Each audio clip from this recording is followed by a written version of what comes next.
Les amis, bonjour et bienvenue dans un nouvel épisode du podcast Pépinière. Aujourd'hui, nous allons parler de la Coupe du Monde. La Coupe du Monde a commencé depuis à peu près 10 jours maintenant et nous avons décidé de faire un point étape pour vous dire ce qu'on a pensé des matchs qui se sont déroulés, nos avis, nos impressions, nos points positifs et négatifs et une partie pronostic.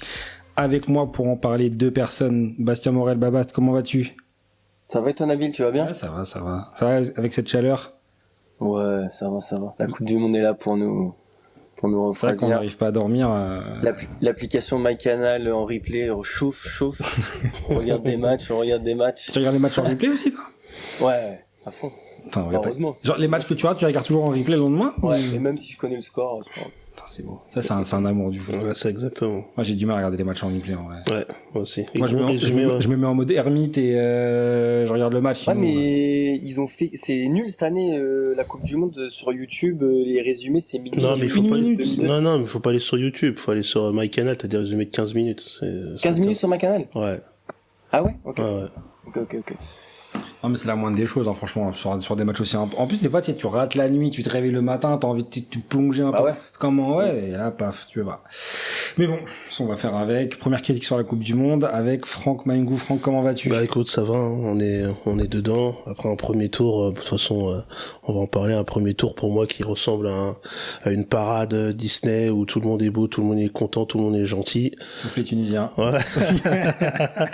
Voilà, ça ressemble pas à grand chose. Et là, on rentre vraiment dans la compète là. Partir des 16e, les matchs qui comptent. C'est vrai que franchement, les matchs qui ont été, il y a eu des bons matchs, mais des matchs importants. Non, mais c'est surtout que tu sais que si tu fais une victoire, tu sais que t'es quasiment qualifié. Ce truc-là, faire 3 matchs de poule pour éliminer que 16 équipes, franchement, pour moi, faut revoir la formule, quoi. Après, c'est comme ça, je pense qu'il va. Ah, je suis pas d'accord, moi. Moi, je suis pas d'accord. Ah, premier débat. Moi, j'aime beaucoup. Moi, j'aime beaucoup Moi, j'ai du mal. ce qui est proposé. Je trouve que, je sais pas, c'est le fait que les petites équipes peuvent se qualifier, faire un 16e. Enfin, tu vois, là, il y a quand même des sélections. C'est un exploit qu'ils ont fait, tu vois, l'Afrique du Sud, etc. Enfin, je trouve que c'est beau. Après, tu vois, qu'on n'a pas vu que des beaux matchs. Ça, je suis 100% d'accord.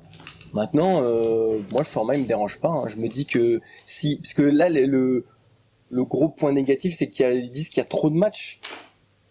Ouais, non, mais c'est même pas le nombre de matchs qui me gêne, c'est surtout plutôt la qualité et le fait que moi le format à 48 en vrai, bon, moi je préférais celui à 32, de toute façon pour moi c'était le meilleur format, mais c'est un format à 48, tu peux le faire. Par contre, tu fais pas sortir 32 équipes, t'en sors que je sais pas moi, ou 24.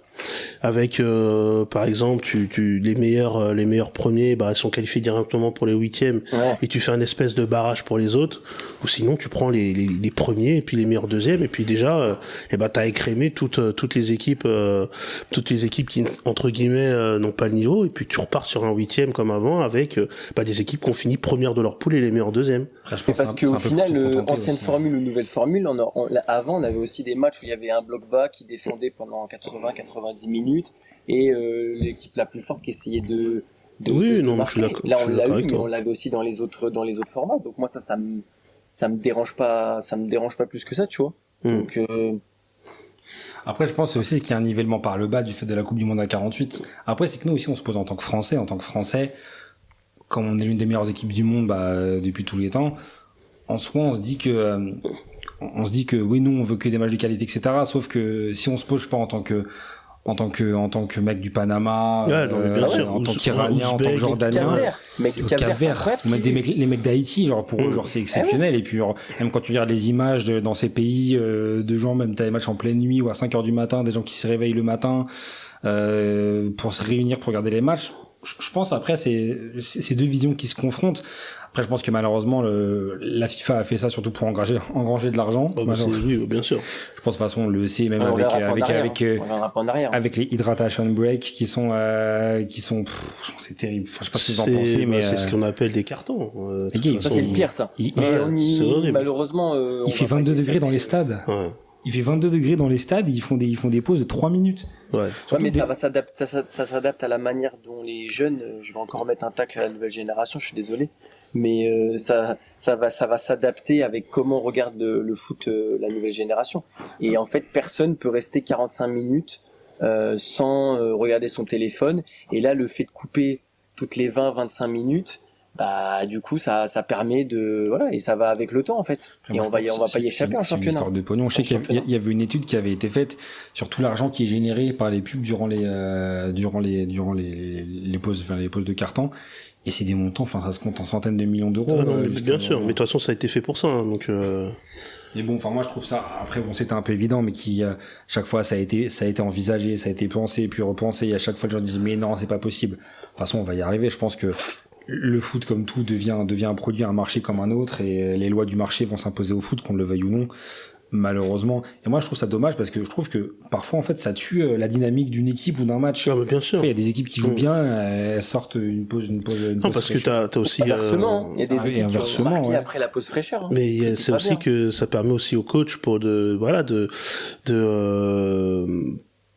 réajuster, c'est une pause coaching, là où avant, moi je pense que l'essence du foot et du sport aussi, c'est aussi gérer la fatigue. Le fait que tu coupes la mi-temps en deux, et bah t'as une petite mi-temps, ça te permet de récupérer. Si t'étais acculé, bah ça te permet de revenir dans le match. Alors que non, normalement, bah si t'es fatigué, bah ça fait partie du sport et que bah tu dois gérer les 45 minutes où t'as la tête sous l'eau, quoi. Et puis tu parles de fatigue, il y a aussi l'influx nerveux, il y a la fatigue mentale, la fatigue physique, pouvoir gérer ça. Pouvoir des fois, il y a des espèces de situations, il y a un siège qui est posé genre devant un but pendant 20 minutes, et puis moi l'arbitre te dit bah allez vous reposer 2 minutes, sauf que bon bah quand ça reprend c'est plus pareil. Exactement. Non, puis là c'est le fait que ça soit aux États-Unis, mais l'histoire des cyclones, des orages, des machins. Là le match de l'équipe de France contre l'Irak, c'était n'importe quoi. Moi j'ai pas fini. Hein. Ah non, moi je suis allé jusqu'au bout. C'était long. 2 heures après, bon, on va pas laisser les gens mourir, hein, donc s'il y a une tempête, on va protéger les gens quand même. Mais non, mais d'accord, mais enfin honnêtement, à un moment donné, moi par contre, j'aime beaucoup les nouvelles règles arbitrage. Hein, je trouve que franchement, ça accélère. Il y a moins de personnes qui restent au sol. C'est vrai que ça laisse beaucoup plus jouer, j'ai l'impression. Ouais. Les fautes sont beaucoup moins sifflées. Après bon, mais vous remarquerez souvent que pendant les compétitions internationales, l'arbitrage est quand même mieux que dans les championnats domestiques. Il y a pas de grosse erreur. T'es censé avoir les meilleurs arbitres du monde, hein, donc je te dirais que c'est normal. Un mec comme Le Texier ou des mecs comme Turpin en Europe, ils sont adulés. Ou dans les matchs internationaux, dès qu'ils arrivent au championnat. Mais moi, je pense que c'est comme, c'est comme le PSG. Tu vois, le PSG en Ligue 1, bah, ils jouent les matchs de Ligue 1, des fois, t'es pas trop motivé. Le Texier, même Turpin en Ligue des Champions, c'est la Ligue des Champions, bah, peut-être que t'es un peu plus motivé aussi, en tant qu'arbitre et en Coupe du Monde aussi. Hein. C'est possible, ouais. Parce que, tous les retours que font les étrangers sur Turpin et le Texier, pour eux, c'est limite les 2 meilleurs arbitres d'Europe, hein. Mais c'est ça, à chaque fois, même, genre, tu regardes, je vois des tweets de gens, genre, italiens, espagnols, qui disent, oui, voilà, pourquoi on n'a pas ça chez nous, etc. Alors que nous, on les vendrait, genre, pour un paquet de pâtes, on les vend. Bah, on l'avait dit, nous, dans notre épisode qui sortira jamais, on en avait parlé, hein. C'est vrai, putain, on s'est bien fait avoir. On racontera un jour cette histoire, hein. Il faut que nos éditeurs le sachent. Bah, c'était moi, on s'est fait fouler, j'ai posé une matinée. Putain, ouais. Il me doit avoir RTT, hein. Il me doit avoir RTT. Ne disons rien. Qu'un jour il sortira. Il sortira plus, c'est bon, c'est fini. Non, mais en vrai, à part, pour moi, le penalty sur Mbappé contre le Sénégal il y a clairement péno. Pour moi, il y a péno. Et le but de l'Allemagne contre l'Équateur qui doit pas être, il met une savate à l'autre en pleine tête, là. Voilà. Ouais. Et carton rouge de Messi aussi. Il n'y a pas de grosse erreur, hein. Ça, je peux pas le dire, mais c'est la loi, je peux pas parler. C'est les deux choses que je vois, moi, sur ce premier tour, hein. Après, c'est vrai. Et à part ça, au niveau de la vie générale, vous de la Coupe du Monde, comment se déroule le niveau de jeu, l'implication des joueurs, les dynamiques, qu'est-ce que vous en pensez? Est-ce que vous êtes satisfait jusqu'à maintenant ou pas trop? Francky? Moi, j'en parlais en introduction. C'est quoi, ça compte pour du beurre, donc là tu t'intéresses. Franchement, honnêtement, c'est alors évidemment, tu sais, la Coupe du Monde, ça reste la Coupe du Monde, tu vois, les matchs à foison, tout ça, voir des équipes qu'on n'a pas l'habitude de voir et tout, c'est toujours quelque chose de beau. Quelque chose de beau. Même s'il faudra un jour qu'on revienne sur les conditions d'accueil des équipes, notamment l'Iran, tout ce qui s'est passé aux États-Unis avec l'arbitre somalien, tout ça. Enfin bref, faut pas l'oublier. Faut pas l'oublier et que on dit rien parce que c'est les États-Unis, c'est un allié occidental.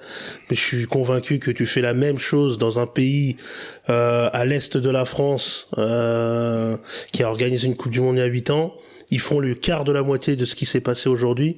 Tout le monde dit faut boycotter, c'est une dictature, machin et tout. T'imagines, genre si Poutine avait bloqué un arbitre somalien. Mais qu'est-ce qu'on n'aurait pas dit, tu vois? Bon là c'est Trump, on dit rien, mais si ça aurait été Poutine, non, mais c'est tombé. Tu vois le 2 poids 2 mesures qui s'applique dans les grandes largeurs. Et même par rapport à il y a 4 ans au Qatar. C'est ça, je pense qu'on savait au Qatar, qu'est-ce qu'on n'a pas entendu. Et ce là, genre quand la Coupe du Monde avait commencé, et qu'est-ce qu'on n'entendait pas? Je pense à Stéphane Guy. On l'attend encore, Stéphane Guy. Qui nous écoute, sûrement. Stéphane, tu sais. Non, mais qu'est-ce qu'on n'entendait pas? Il dit, oui, on fait pas une Coupe du Monde avec des tortionnaires, des gens qui ont fait ci, qui ont fait ça, etc. Bon, on a un pays qui a soit bombardé, soit participé à bombarder 20 pays en 2026. Ouais. Et qui a bombardé une école, qui a bombardé une école avec plus de 120 morts. Mais bon, qui a enlevé un président. Ouais, qui a enlevé un président. Mais c'est pas grave, on dit rien. Bon, enfin bref, voilà, on est là pour parler football. L'histoire, c'était Maduro quand il s'est fait arrêter, il avait un survêt Nike Tech. Ouais. Et après, il était en rupture de stock. Ah ouais. Donc, il n'y a pas de mauvaise pub, comme quoi, vraiment. Non, écoute, voilà, c'est la Coupe du Monde de Donald Trump, américaine. On aura droit même à un show, façon Super Bowl à la finale, une finale avec une mi-temps 30 minutes, c'est n'importe quoi. Vivement que le football revienne dans des pays qui et si ça fait prolong péno, la finale elle va durer une demi-journée. Non mais c'est n'importe quoi. Que c'est un dimanche. Mais honnêtement, tu vois, c'est dommage que le Mexique n'ait pas plus de matchs parce que le Mexique c'est vraiment un vrai pays de football. C'est un vrai pays de foot. C'est un vrai pays de football. L'ambiance au Canada, moi les matchs du Canada, l'ambiance était top. Ouais, ou sinon tu le faisais au Canada et puis je pense que tu aurais eu moins de problèmes parce que moi niveau géopolitique, niveau tout ça, les Canadiens c'est pas des Américains et là franchement cette Coupe du Monde ça nous met face à une espèce de réalité du monde en soi. Ah bah bien sûr. Une espèce d'hypocrisie un peu généralisée. Bon, de toute façon, ça on le dit. De toute façon, j'ai envie de dire, une fois qu'on l'a dit, qu'est-ce qu'on fait? On est comme des cons, on regarde les matchs, on consomme et puis on regarde Iran, Nouvelle-Zélande et puis voilà. Non mais je pense qu'en tout cas, il faut le dire, il faut avoir un regard critique sur la situation politique et géopolitique et la manière dont cette coupe est organisée. Non mais ça c'est clair. De toute façon, si là on va la regarder, bon parce que voilà, on est des fans de football et puis que on aime ça, tu vois, mais moi tout ce qui s'est passé avant, ces trucs, les entrées de visa de certains supporters qui n'en ont pas eu, enfin c'est pour moi c'est l'Iran ne peut pas résider aux États-Unis, c'est un scandale, c'est un pur scandale. Et ce qui est dingue aussi, tu remarqueras, c'est que très souvent, tout le temps, à la fin des matchs, les joueurs iraniens se faisaient souvent interroger sur la situation politique en Iran. Et c'est comme si tu disais genre un joueur américain, qu'est-ce que tu penses que Trump a fait en Iran, qu'est-ce que un tel en Israël, les mecs qui diraient je suis un joueur de foot et les gens qui commenteraient diraient c'est des joueurs de foot mais mettez-les pas là-dedans, dans le fait quand même. Je pense qu'il y a une espèce de vision qui est un peu hypocrite et je pense que désormais tout le monde le voit ou l'a vu et s'ils l'ont pas vu je pense qu'ils ne veulent pas le voir. Je pense que le reste du monde le voit. Nous en étant en Occident je pense qu'on ferme les yeux mais je pense que le reste du monde le voit et puis de toute façon ça se voit de plus en plus, voilà. C'est ça. Bas, ton avis sur ta Coupe du Monde à toi, genre qu'est-ce que moi franchement j'aime bien. Si je parlerais un petit peu plus côté terrain, enfin, faut pas oublier tout ce qu'on vient de dire, mais le parti plus terrain, tactique, moi, ce que j'aime bien avec cette Coupe du Monde, c'est que c'est une Coupe du Monde où je trouve qu'il y a beaucoup de sélectionneurs qui ont été entraîneurs, qui ont entraîné des grosses équipes, et on sort un petit peu de ces Coupes du Monde, de ces matchs avec 100% sélection, et là, on voit des choses sur le terrain qui font plus penser à vraiment des choses de club. On a des entraîneurs comme Tourelle, on a Jesse Marsch, on a Graham Potter, Ancelotti. Ancelotti. On a des coachs qui ont eu des clubs pendant des années et voire c'est leur première sélection. Et je trouve que ça se ressent un petit peu dans ce qui est proposé. Je sais pas ce que Francky en pense, mais ou ce que toi t'en penses, Nabil, mais c'est vrai que tactiquement, j'ai vu 2-3 choses qui me plaisent bien. Moi, je suis assez d'accord, et puis je trouve que c'est une Coupe du Monde où j'ai pas vu, enfin, on s'est ennuyé sur des matchs comme tout le temps, enfin, c'est logique, mais moi, j'ai l'impression qu'il y a quand même des entraîneurs qui ont ouvert le jeu. J'ai vu des petites équipes qui ont essayé de jouer, j'ai vu des équipes moyennes qui ont ouvert le jeu aussi. Moi, je pense par exemple à nos amis haïtiens qui ont eu 3 matchs, qui ont leur première Coupe du Monde depuis 1950, et en fait, qui ont fait 3 matchs en ouvrant le jeu sans reculer. Ils ont perdu les 3 matchs, certes, ce qui était un peu prévisible au regard de leur effectif, mais c'était bien. Et moi, genre, ce que je retiendrai, genre d'équipes comme Haïti, le Panama qui est sorti, etc., c'est des équipes qui jouent. Et même la Nouvelle-Zélande qui ont joué, etc., des équipes comme l'Iran, moi c'est des matchs devant lesquels je me suis pas ennuyé. Et non, même Curaçao qui marque contre l'Allemagne, ils en prennent 7 derrière. Non mais et puis après t'as quand même des équipes qui mettent quand même le bus, hein. Oui, le Cap-Vert, c'est un double bus.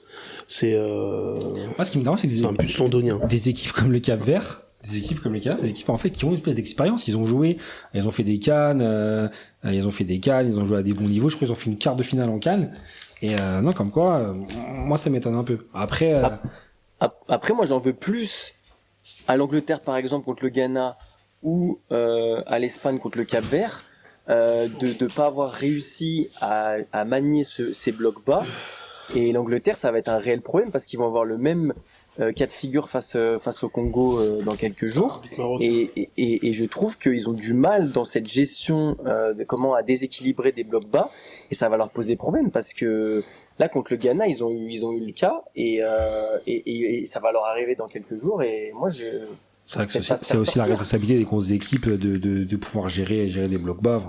Bien sûr. En plus, joueurs de l'Angleterre jouent que dans des gros clubs. Ils ont pas été en capacité de le faire contre le Cap-Vert. Hein. Et encore, l'Espagne, ils ont eu 20 000 occasions, contrairement à l'Angleterre, qui aurait pu se faire surprendre même. Oui. C'est vrai que parmi les favoris. Parlons favoris, les gars. Ouais. Quelles équipes vous a Pour moi, il y en a 2 pour l'instant. Il faut préciser nos auditeurs qu'on sort. Enfin. Pour l'instant, on est juste après la victoire on enregistre au moment de la victoire du Brésil contre le Japon. Mais pour l'instant, si on parle des phases de poule, France et Argentine, hein, honnêtement, c'est les 2 pour moi qui ressortent vraiment de cette Coupe du Monde. Qu'est-ce que t'as pensé de l'équipe de France, toi, Baba, si on devait prendre un petit temps pour en parler? Moi, c'est simple, hein, je pense que je sais pas où on va aller, mais jusqu'à temps qu'on va s'arrêter, enfin soit finale ou pas, je pense qu'on mettra 2, 3 voire 4 buts par match, parce qu'on a une telle puissance offensive.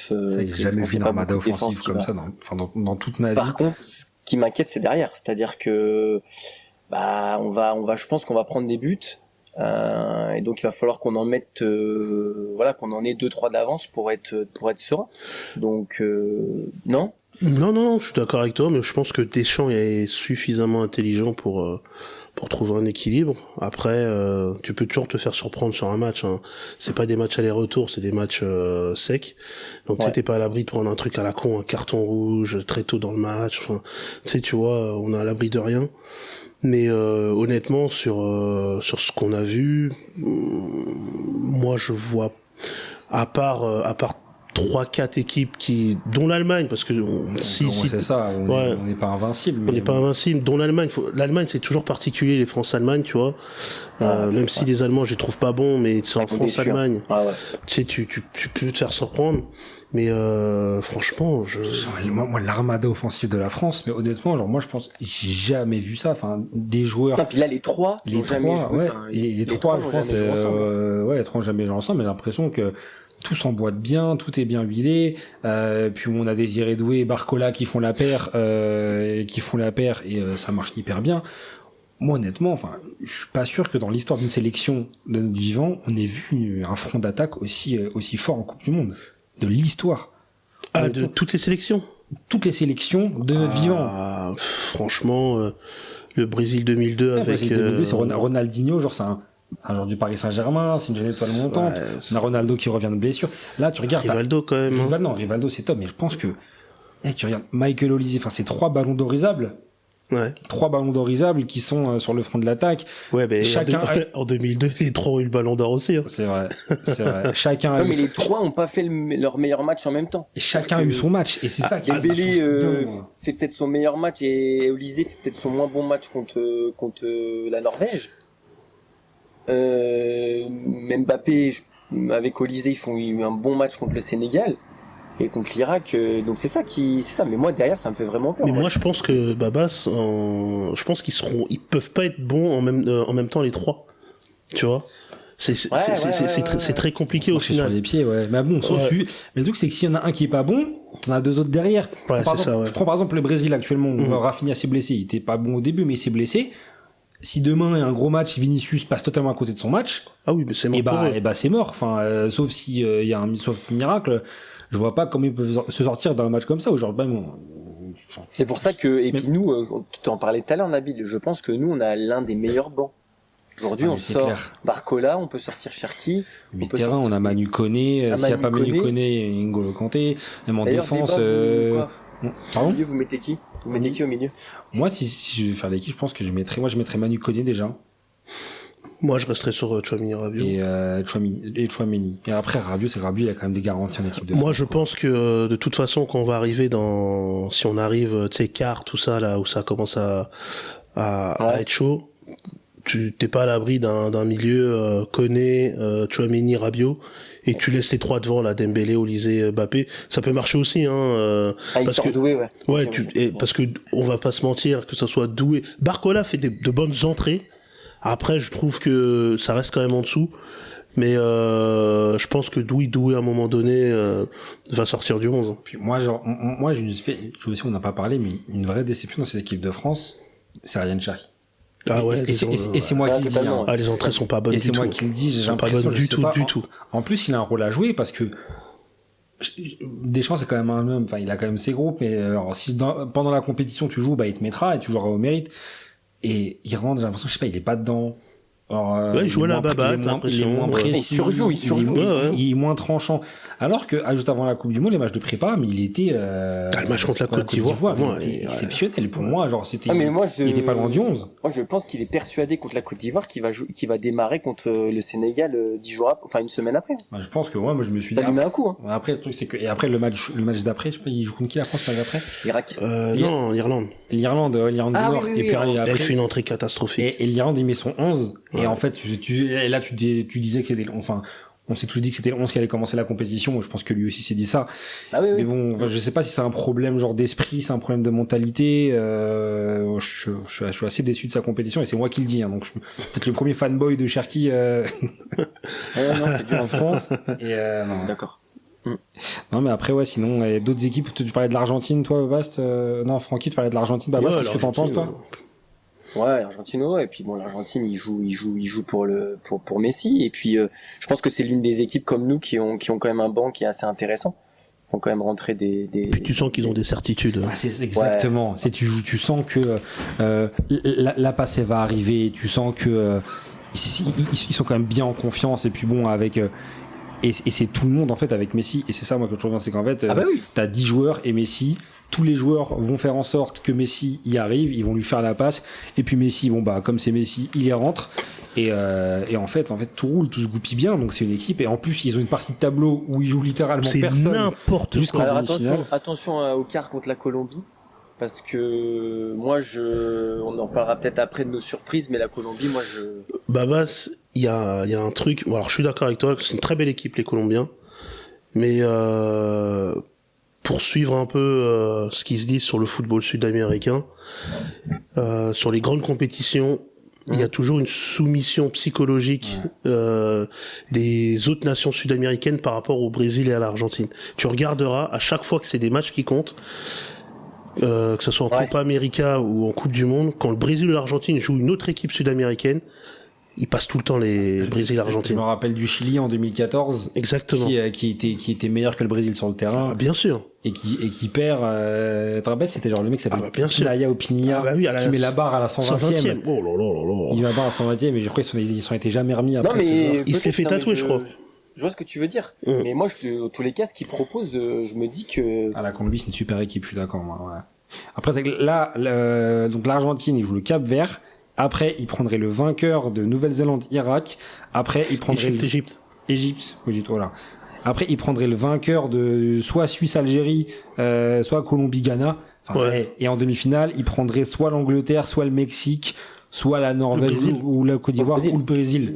Ça va. Genre, ils ont quand même un parcours jusqu'en demi-finale. Quand tu vois l'autre partie de tableau, on a du Allemagne, on a du France, on a du Pays-Bas, on a du Maroc, on a du Portugal, on a du Espagne, on a du Belgique, on a du Sénégal. Enfin, c'est vraiment la guerre mondiale. C'est la guerre mondiale, donc je pense c'est.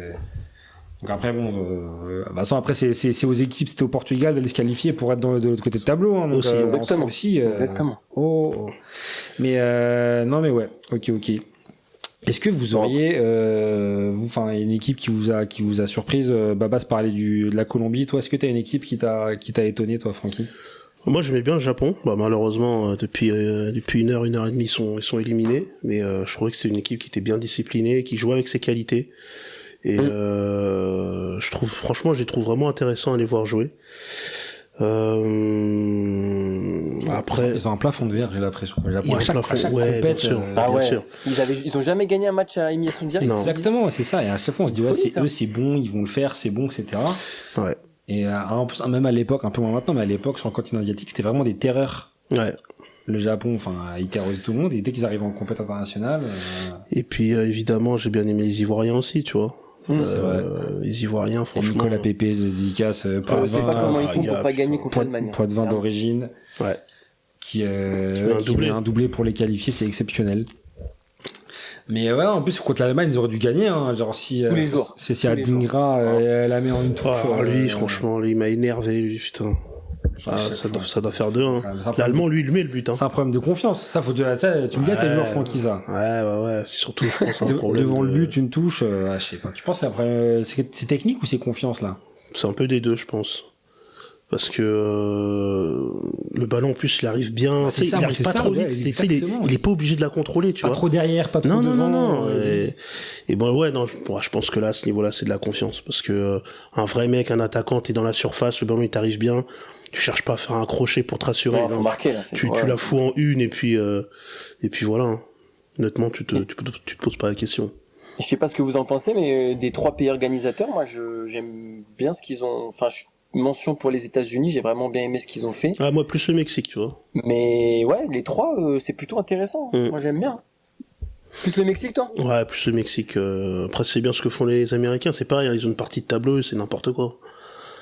Ah ouais, putain, même les Américains, ils peuvent aller jusqu'en quart. Comme ça, gratuit. Gratuitement, ouais. Bon, il y a pas un Belgique États-Unis en 8e. Sénégal ou Belgique. Ouais, Sénégal ou Belgique, ouais, en 8e. Non, mais ouais, c'est dingue. D'ailleurs, je sais pas si on va faire les flops, mais pour moi, Belgique-Sénégal, c'est le match des déçus de mes déceptions du premier tour. Allons-y, hein, si tu veux en parler. Allez, let's go.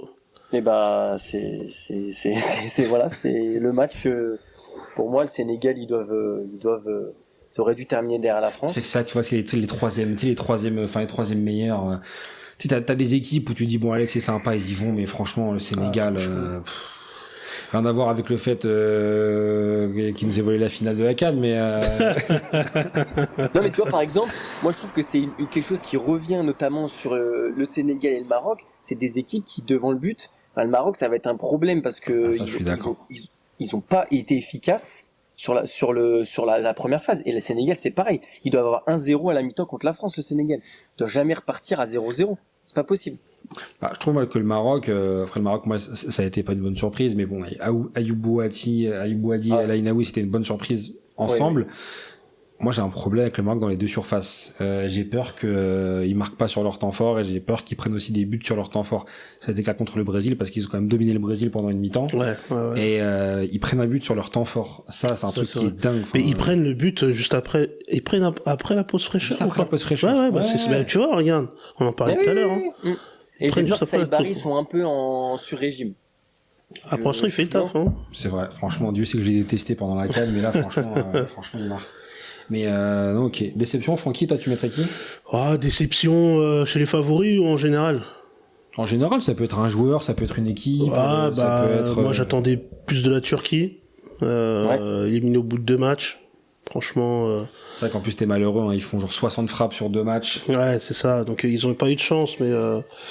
60 frappes sur 2 matchs. Après bon, t'as pas de chance. Après la chance, ça se provoque. Hein, donc, exactement. Mais l'Uruguay l'Uruguay, c'était un naufrage. Mais de toute façon, c'était un naufrage annoncé. Hein. De toute façon, même avant la Coupe du Monde, apparemment, il disait pas bonjour aux joueurs et tout. Enfin, Bielsa, il est très particulier, on le sait. Hein, mais c'est qu'avec les joueurs. Ça serait pas la fin un peu là. Si, c'est la fin. Pas. Après, il y a eu des mutineries même pendant la compète. Je sais que Valverde, bon, il est habitué à ça. Mutinerie contre.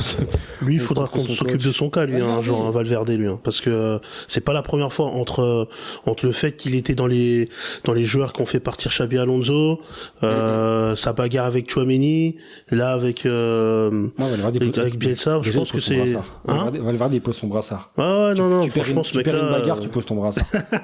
Tu peux pas une droite KO, tu peux pas être capitaine, t'imagines? Ah gars, ouais, c'est vrai que. Non mais là le match contre l'Espagne, des catcheurs. Mais je crois que c'était genre l'ailier là qui joue au Brésil, Caniggia, comment il s'appelle? Oui, ils ont un joueur qui a mis après un rouge à la fin. C'est vraiment des fautes qui sont pas. Non, c'est terrible. Ok. Et un joueur vous qui vous a surpris pendant cette. Moi, ce qui m'a marqué, c'est surtout que les stars sont au rendez-vous. Exactement. Hein. Franchement, c'est surtout ça. Hein. Je pense que pour Gianni Infantino, genre, c'est le rêve.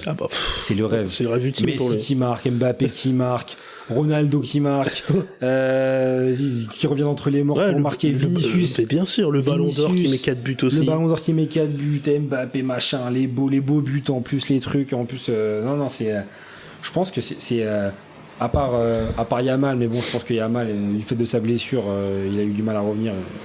J'ai aucun doute sur le fait qu'il va performer. C'est un mondial où les stars sont au rendez-vous. Pour l'instant. Après, c'est vrai que pour le premier tour, ça vaut ce que ça vaut. Donc, à voir. Est-ce qu'on peut faire une parenthèse quand même sur Lionel Messi, qui a 39 ans, fait des trucs. Enfin, c'est.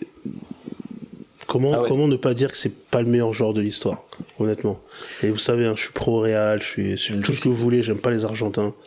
Mais là, 39 ans, ce qu'il fait, mettre 6 buts en 3 matchs, alors on va me dire que c'était pas des grandes équipes. Ouais, mais mec, un triplé contre l'Algérie, faut le mettre. Un doublé contre l'Autriche, c'est pas des guignols.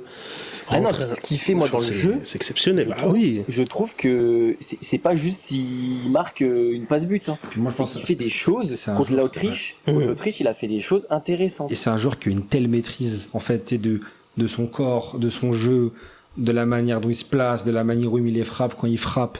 Enfin, honnêtement, genre, c'est un joueur au-delà de générationnel, je pense que c'est le joueur d'une vie. C'est un joueur qu'on a eu la chance de voir arriver et de voir partir, en plus partir dans ces conditions, enfin, du haut niveau. Franchement, alors je sais même plus quoi dire. Enfin, sur ce gars, on sait même plus quoi dire. Moi, honnêtement, je pense que c'est le meilleur joueur que j'ai vu jouer, je m'en vais très loin. Je pense que c'est le meilleur joueur de l'histoire. Ouais. Pas le plus grand joueur de l'histoire. Non, pas le plus grand. Je pense qu'il incarne pas la grandeur. Non. Au-delà de son jeu. C'est super intéressant ce que tu dis. Contrairement à des joueurs comme Maradona, qui eux incarnent quelque chose au-delà du joueur qu'ils étaient. Mais en termes de niveau, enfin, moi, j'ai jamais vu ça. Moi, qui ai vu quasiment, à partir d'année 2009, quasiment tous ces matchs avant qu'ils partent aux États-Unis, c'est exceptionnel. Je pense que t'as raison au niveau faut faire la différence entre la grandeur et son niveau de jeu. En termes de niveau de jeu, personne ne l'égale. Je pense que c'est le plus grand. C'est pas possible de l'égaler. Non, c'est pas possible, c'est impossible. Par contre, au niveau de la grandeur, de ce qui est aussi autour, enfin ce qui l'entoure, l'aura qu'il a, le charisme, tout ça, ce sera pas le plus grand. Je pense que Maradona, un Pelé, peut-être même un Cruyff resteront au-dessus au niveau de l'aura, mais au niveau de la valeur intrinsèque du joueur, c'est le meilleur, ça c'est sûr. En plus, dans tous les aspects du jeu offensif, hein, il a développé sa palette offensive depuis ses 15-16 ans. Et en fait, il a été à un moment le meilleur sur tous les aspects du jeu. C'est ça. Que ce soit devant le but, que ce soit à la manœuvre, que ce soit en coup franc, en passe, en dribble, etc. Enfin, genre, ça c'est un joueur que je pense que personne n'a pu le tutoyer. Enfin, je sais que moi, je suis grand fan de Ronaldo, hein, vous le savez tous, hein, c'est ma famille, mais je pense qu'en vrai, et déjà, je pense que Ronaldo ait réussi à lui tenir à la bourre pendant autant de temps. Je pense que c'est déjà la performance ultime que Ronaldo ait réussi à lui prendre des ballons d'or, des Ligues des Champions, etc. Bon, après, c'est pas que lui, c'est le Real aussi. Mais voilà, pour moi, genre, c'est le joueur d'une vie, c'est le joueur qu'on dira à nos enfants qu'on a vu jouer. Mais tu vois, clairement.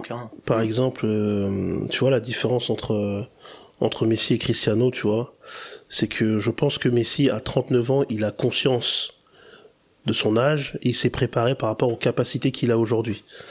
Là où je pense qu'un Cristiano, avec son ego, pense qu'à 41 ans, il peut faire la même chose qu'il faisait à 20, 25 ou 30 ans. Et je pense qu'elle est là la différence. Après, je pense que son ego qui l'a rendu qui il est, aujourd'hui son ego, je pense... Ouais, le détruit, enfin pas le détruit, mais le... Après les gars, à 41 ans, avoir un niveau comme bien ça... Sûr, à 41 ans, le gars il arrive, il est capitaine titulaire du Portugal... Excusez-moi, on enregistre avec la porte ouverte. Non, mais par contre, le Portugal, à défaut de l'Argentine, il joue pas pour Ronaldo. Et le Portugal joue très. Moi, c'est ma déception. Moi, le Portugal, c'est sur la manière dont il joue. Laisse tirer le coup franc à Nuno Mendes sur le but contre l'Ouzbékistan. Au-delà de ça, moi, je trouve au niveau de l'Argentine, du Portugal, les stars qui m'ont déçu côté portugaise, moi, je parle de Vitinha, Bruno Fernandes, moi, elles sont pas au niveau que j'estime qu'elle devrait avoir. Enfin, il est mort, Vitinha. Vitinha, il est mort. Il est mort de la saison qu'il a faite. Ouais, mais c'était mort, va t'asseoir. Enfin, ah bah oui, mais ça, après, c'est notre sélectionneur. Moi, je pense que le problème du Portugal, c'est leur sélectionneur. Ouais. Ah bah ça aide pas, c'est sûr. Ça a toujours été le sélectionneur. Je pense que ils ont sûrement la meilleure génération de leur histoire. Ah oui, ça c'est sûr. Ils sont en train de gâcher. Et puis même, je pense l'excuse de Ronaldo. Elle est quand même parfois. Je pense que Ronaldo, c'est Ronaldo. Je pense que sur Ronaldo, je pense que c'est un peu facile parce que quand Bruno Fernandes, quand des Vitinha ou quand des joueurs qu'on attendait à un bon niveau il y a quelques années comme Léao, Félix, sont pas bons. Je pense que Ronaldo a bon dos. Après, Ronaldo, s'il y avait meilleur, je pense qu'il l'aurait mis. Hein. C'est quand même difficile quand t'es Portugal et puis que t'as encore Cristiano. En fait, moi, c'est comme si, en gros, je sais pas, t'avais encore Zidane à 40 ans et qu'il fallait dire, bon, bah, Zizou, fallait sur le banc, quoi. C'est compliqué, hein. C'est très compliqué, hein, de mettre ta légende nationale, le plus grand joueur de tous les temps sur le banc. Mais tu vois, et je pense que, et des joueurs comme Zidane, je pense que eux étaient pas drivés par une espèce ils avaient pas le même ego, ça, c'est sûr. D'obsession. Ouais. Que Zidane arrête à 34 ans. Ouais. C'est une autre époque aussi. 34 ans, je pense que c'est des joueurs, en fait, Zidane, t'as même Platini. Avant, je pense que quand les mecs sentaient qu'ils avaient plus le niveau, ils disaient genre je veux pas devenir l'ombre de moi-même. C'est ça. Il y avait peut-être ce truc-là aussi. Ouais. Et du coup, petit prono, vous alors, vous voyez qui Bah vas-y, Babas, toi, annonce-nous ton promo. Ton promo, waouh. Ton prono. Fais la promo, ton prono. Moi, c'est écrit. Hein, on va prendre notre revanche le 19 juillet prochain. Voilà. Ouais, pas mal. Il y a trop de signaux qui me disent... Tu penses qu'on prend notre revanche, on prend l'Argentine en finale ? Ouais. Ce serait le rêve. Franchement, moi, je rêve de ça. Puis pour l'histoire, il y a trop de trucs. Il y a Messi et Mbappé qui vont se tirer la bourre jusqu'à la finale. Qui va finir le meilleur buteur, ça va jouer sur la finale. C'est triste, mais le fait que Deschamps ait perdu sa maman, moi je pense que ça va encore plus amener un truc. La France, ils vont se dire, vas-y, les joueurs, ils vont se dire, on est obligé d'aller le chercher pour sa dernière. L'Argentine, ils ont leur titre à défendre. Je sais pas, le tableau de l'Argentine, la France, ils sont capables de sortir tout le monde. Donc je me dis, le parcours qu'on va avoir, c'est pas tant dérangeant que ça. Enfin, il y a trop de signaux. Après, je peux me tromper, hein, mais je sais pas. Francky ? Ouais, moi je le disais en début de compétition, moi je vois le Portugal. Je sais pas pourquoi. Un espèce de truc qui fait que... Ah ouais, même après le premier tour. Même après le premier tour, parce que là c'est une autre compétition, tu vois. C'est que le Portugal, c'est vrai que la compète qu'il a gagné, l'Euro 2016, le Portugal était très très mauvais sur toute la compète. Ils font 3 nuls sur les 3 matchs de poule pour se qualifier en troisième. Ouais, c'est une autre compétition. Ouais, mais là ils jouent Croatie-Espagne. Hein. Et ils avaient battu la Croatie en 8e en 2016. Hein. Ouais, il y a des trucs qui font... Enfin, si on se base sur les performances du premier tour, comme je disais, pour moi, France-Argentine, faudra aussi regarder ce que donnent les Anglais. Bon, même si je trouve que les Anglais, à chaque fois qu'il y a un gros match, ils se chient dessus. Mais voilà, ils ont quand même une belle équipe. L'Espagne, j'attends de voir. Un très bon Jude Bellingham, hein. Très bon Bellingham. Oui. Il est très très bon. Les mecs du Real, ils sont tous forts. Mais même le Brésil, je les enterrerai pas, tu vois, parce que ça reste quand même un nom.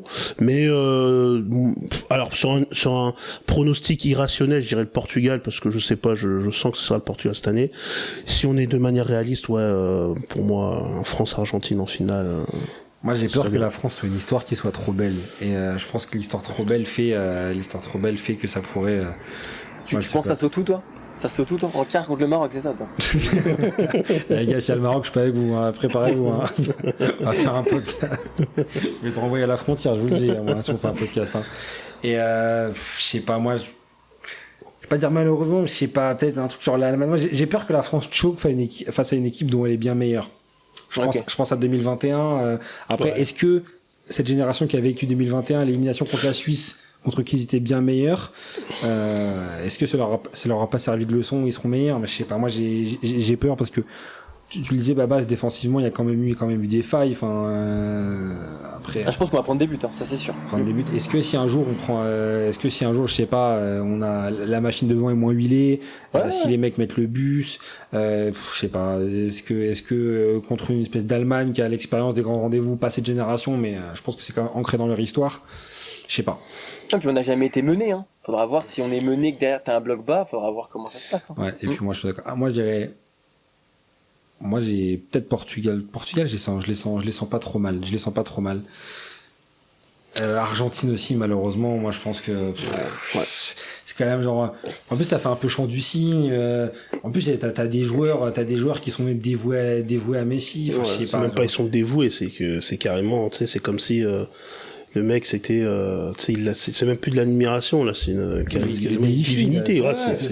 Après je veux pas faire le rongeur, est-ce qu'on si c'est un autre joueur que Messi, il y a rouge sur Mandy au premier tour contre l'Algérie? Je sais qu'ils ont eu un but pour Vinicius contre l'Écosse, où il y a genre 16 fois moins, hein, mais bon. Je vais pas dire que Vinicius est dénigré par les instances, mais bon. Ouais, pour moi j'aurais mis le rouge aussi, mais bon, écoute. Après, on va dire, vous voyez les complots partout, machin. Non, on vient de sucer Messi pendant 14 minutes, donc là, vous voyez bien qu'on va pas les complots partout, hein. Non, mais ouais, ok. Donc, on se dit, on a Babas la France, Portugal, ouais. Non, Portugal, Francky, il l'a dit. Ouais, Portugal, ouais, je sais pas, le Brésil, je pense c'est que le Brésil, genre, ont gagné des Coupes du Monde en jouant mal aussi, hein. Bien sûr. Un super documentaire sur le Brésil 94 sur Netflix. C'est Romario, Bebeto qui raconte leur aventure. Et en fait, c'est une équipe du Brésil qui arrive, qui a galéré genre dans les qualifs, qui est pas très bonne, qui est extrêmement décriée au pays. Et 2002 c'est pareil, hein. Et 2002 c'est pareil. Ouais. Après, je pense qu'il faut vraiment enterrer l'image du Brésil, Joga Bonito, tout, etc. Parce que moi, de ma vie, j'ai jamais vu un Brésil Joga Bonito sur des grandes compétitions. Parce que 2006 c'était une équipe qui était très belle sur le papier, mais sur le terrain qui était pas bonne. Moi je pense qu'il faut, on a déjà parlé dans des podcasts précédents, mais je pense qu'aujourd'hui le foot est tellement uniforme dans la manière dont les joueurs sont formés et les mecs vont à 17 ans en Europe qu'au final il y a plus tellement de jeux brésiliens aujourd'hui, hein. On l'a encore bien vu aujourd'hui, hein, contre le Japon. C'est vrai. Bon les amis, je pense qu'on a fait le tour. Ouais. On avait des choses à dire, hein, ouais. Il n'y a plus qu'à. Et puis écoutez, on va mettre le podcast, on va dire nos pronos, et puis on se moquera de nous quand on aura tout perdu à la fin, hein. Ouais, c'est toujours facile. Puis les amis, je l'ai pas dit, mais n'oubliez pas, comme toujours, on est présent sur absolument tous les réseaux, donc cliquez les amis sur l'ensemble des réseaux, Instagram, YouTube, Apple Podcast, Spotify, Deezer, Amazon Music. Tu sais qu'on va parler de toi, Jeff. T'inquiète pas. Puis, écoutez, les gars, on se dit à très bientôt pour une nouvelle étape sur la Coupe du Monde, hein, et puis après, on fera un bilan à la fin aussi, hein. Exactement. Les amis, je vais dire au revoir, et puis, très bientôt. Bisous. Ouais, ciao. Salut.